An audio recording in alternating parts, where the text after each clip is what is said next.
Company के compliances ignore किए तो 1 लाख तक की आपको पेनल्टी और लीगल नोटिस आने का रिस्क बढ़ सकता है।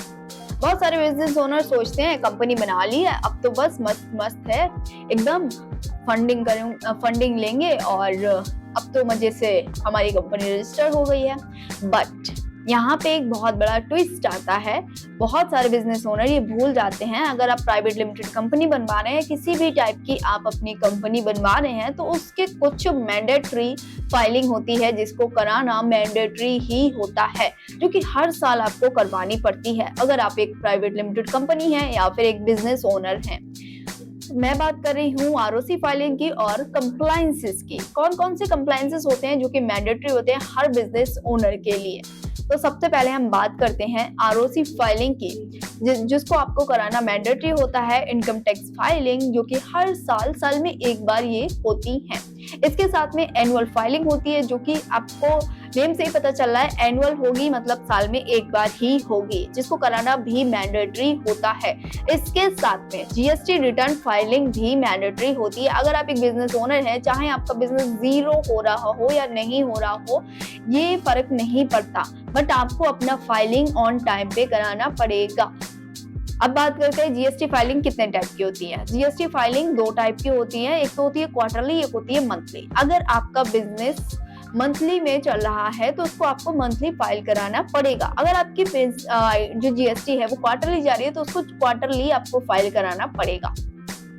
जीएसटी एनुअली नहीं होती है, बट हाँ, जीएसटी के कुछ फॉर्म होते हैं जिसकी एनुअल फाइलिंग जाती है, वो साल में एक बार होती है, तो उसको कराना पड़ता है और ये मैंडेटरी होती हैं।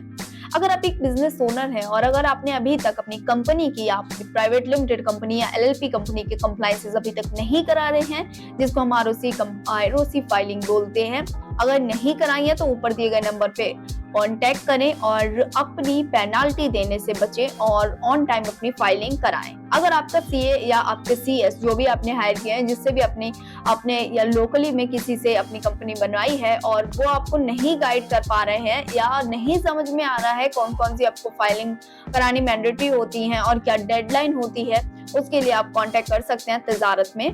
हम आपकी हेल्प करेंगे विदाउट ₹0 गाइडेंस चार्ज जाएगा। इसके साथ में टाइमली और बिफोर ड्यू डेट हम आपको सारी चीजें बताते हैं, प्रॉपर एक एक चीज आपको इन्फॉर्म की जाती है और साथ में ये भी एक्सपर्ट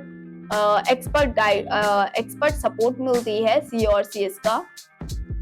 अगर आप अपने फाइलिंग ऑन टाइम पे नहीं कराते हैं तो आपको क्या प्रॉब्लम हो सकती है। तो सबसे बड़ी बात, आपको बहुत ज्यादा हैवी पेनाल्टी लग सकती है, चाहे आप आरओसी फाइलिंग की बात करें, चाहे आप आईटीआर की बात करें या फिर जीएसटी की बात करें, तो उन सब में आपको एक हैवी पेनाल्टी पे करनी पड़ सकती है। इसके साथ में अगर आपके डायरेक्टर हैं तो वो भी डिस्क्वालीफाई हो जाएंगे, यानी डिन डीएक्टिव हो जाएगा, जिसकी 5000 लेट फीस जाती है। तो अगर आपका डिन का केवाईसी नहीं हुआ है या पेंडिंग में है, आपको नहीं पता है, तो ऊपर दिए गए नंबर पे कांटेक्ट कर सकते हैं। और इसके साथ में आपको जो कंपनी स्टेक ऑफ है वो भी रिस्क में आ सकती है।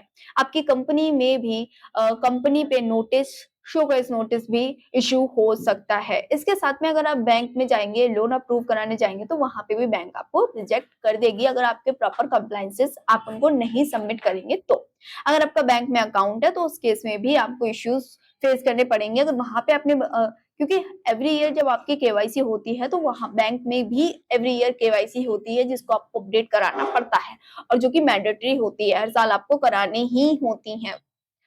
तो अगर आप भी उन बिजनेस ओनर में से हैं, लेट फीस कितनी ही चली जाएगी या कंप्लायंसेस नहीं कराऊंगा तो क्या ही हो जाएगा, तो इसको थोड़ा सा सीरियस ले लीजिए, क्योंकि आपको बहुत ज्यादा आगे जाके इश्यूज होने वाले हैं।